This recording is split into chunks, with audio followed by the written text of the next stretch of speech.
As Donald Trump wraps up his projected victory in the Iowa caucuses, the primary season now shifts to New Hampshire, which will hold its nomination contest 1 week from today. CBS News political correspondent Caitlin Huey-Burns joins us now from Manchester, New Hampshire, where the state is preparing for its presidential primary next Tuesday. Caitlin, New Hampshire likes to be very independent.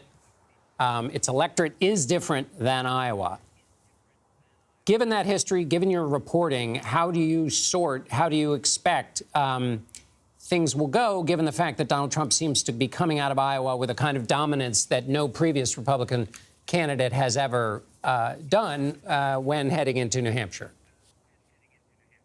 Yeah, Republicans that we've been speaking to here in New Hampshire have noted that New Hampshire goes a different way than Iowa and is a better predictor of eventual nominees. But they also will tell you that Trump's grasp on the Republican Party is strong and unlike any other kind of comparable situation. Yes, you have seen underdogs lose in New Hampshire or lose in Iowa, come and seek refuge in New Hampshire and do well and propel further. But the idea that Trump has such a loyal following is not lost on those trying to make it here, especially among supporters of Nikki Haley, who is competing here. Polls show that if her vote total combined with support from Chris Christie supporters is added together, she would be in striking distance of Donald Trump. That's enough right now to, fuel her supporters on the ground here. We followed a few of them today knocking on doors, but still Trump's dominance is not lost on them. New Hampshire is a place that is a special place for Donald Trump. He lost Iowa in 2016, came to New Hampshire, won resoundingly, and that, of course, we know the rest is history. So, New Hampshire likes to pride itself on not taking cues from Iowa, and that's still the sentiment here, but kind of a different situation given that Trump is kind of an incumbent in many respects. If Haley does well in New Hampshire, if she can do well in New Hampshire, why would it be? What is it that positions her well in that state?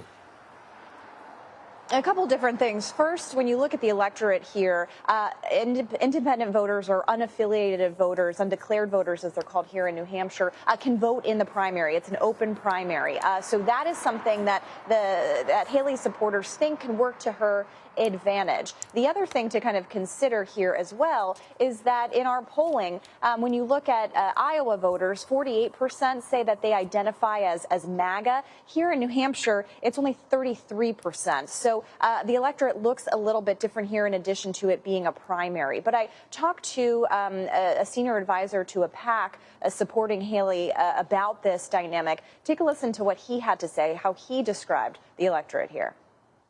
One of the things about the New Hampshire primary is just because there are so many people who are participating, you get people who maybe aren't those traditional hardcore political people. Historically, the role of Iowa has been to narrow the field to 3, and the role of New Hampshire has been to narrow the field to 2.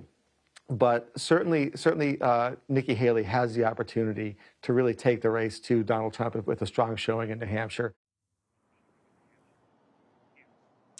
And he also was making the point, too, that when you look at the population here, it's, very significantly less than the population in Iowa, but the voting population is expected to be much bigger. So Republicans here think that this is a better sampling of a general electorate. So that electability argument is something that Haley supporters are really driving home here on the ground in New Hampshire. When you look at our polling, Haley, compared to the other candidates, is leading Biden by a significant margin, but they're all leading Biden. And so that electability argument remains to be seen. Caitlin Huey-Burns in New Hampshire for us. Thank you.